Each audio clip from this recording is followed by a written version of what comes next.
નમસ્કાર દર્શક મિત્રો, ગુજરાતી 7 ન્યૂઝમાં આપનું હાર્દિક સ્વાગત છે। હું છું રીતિ પુરોહિત અને હવે જોઈશું આજના મુખ્ય સમાચાર।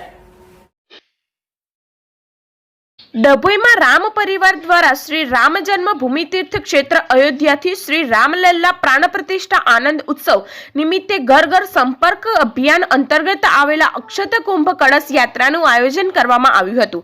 ડભોઈ ગાયત્રી મંદિર ખાતે શ્રી રામ જન્મભૂમિ તીર્થ ક્ષેત્ર અયોધ્યાથી શ્રી રામલલ્લા પ્રાણ પ્રતિષ્ઠા આનંદ ઉત્સવ નિમિત્તે ઘર ઘર સંપર્ક અભિયાન હેઠળ પહોંચેલા અક્ષત કુંભ રામ પરિવાર તેમજ ગાયત્રી પરિવાર દ્વારા પૂજન કરવામાં આવ્યું હતું। જે બાદ ડભોઈ શહેર પટેલ વાગા પાસે આવેલા શ્રી રામજી મંદિરે પહોંચી રામ ભગવાનની આરતી કરી કળશ યાત્રા સંપન્ન કરી હતી।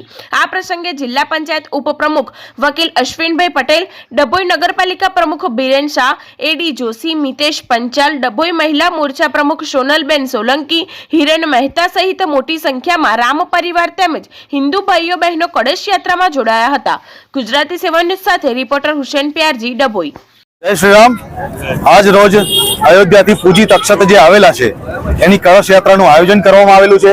आ पूजित अक्षत डभोई नगरना प्रत्येक हिंदू घरे निमंत्रण रूपे अमे आपवा जवाना छे। એટલે એ અભિયાન અમારું 1 થી 13 તારીખ સુધીનું ચાલવાનું છે। 22 તારીખે ડભોઈનો સમગ્ર હિન્દુ સમાજ પ્રત્યેક હિન્દુ ઘર આ અભિયાનમાં જોડાય। 22 તારીખે જે પ્રતિષ્ઠા છે પુનઃ પ્રાણ પ્રતિષ્ઠા એ કાર્યક્રમમાં ઘરે ઘરે દિવાળીનો ઉત્સવ મનાવવામાં આવે એવું આયોજન સમિતિ દ્વારા કરવામાં આવેલું છે। આ રામ મંદિર સુધી ડભોઈથી વડોદરા ભાગોળથી રામ મંદિર સુધીનો કળશ યાત્રાનું આયોજન કરવામાં આવેલું છે।